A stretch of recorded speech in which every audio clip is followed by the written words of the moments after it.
এটা ছিল স্টার্কের বলে তাবিজ হেড এর আউটের একটা চিত্র। ভক্তরা এডিট করে এটাকে কি বানিয়েছেন। এই ছবিতে হেড এবং শর্মাকে একদম ধুয়ে দিল। আর এই ছবি দেখে কিছুই বলার নাই।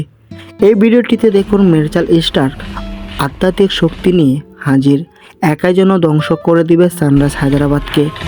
আর এই ভিডিওটিতে দেখুন অন্যের কাছ থেকে কিভাবে অস্ত্র কেড়ে নিয়ে প্রতিপক্ষকে ঘায়েল করতে হয়।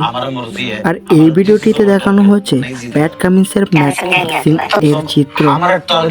এর পরের ভিডিওটি দেখানো হয়েছে সানরাইজ হায়দ্রাবাদের মালিকের কান্নার করুণ চিত্র।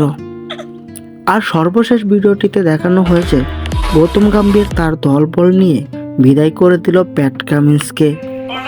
যাই হোক, অবশেষে দীর্ঘ বিরতির পর ফাইনালের মুখ দেখল শাহরুখ খানের কেকেআর।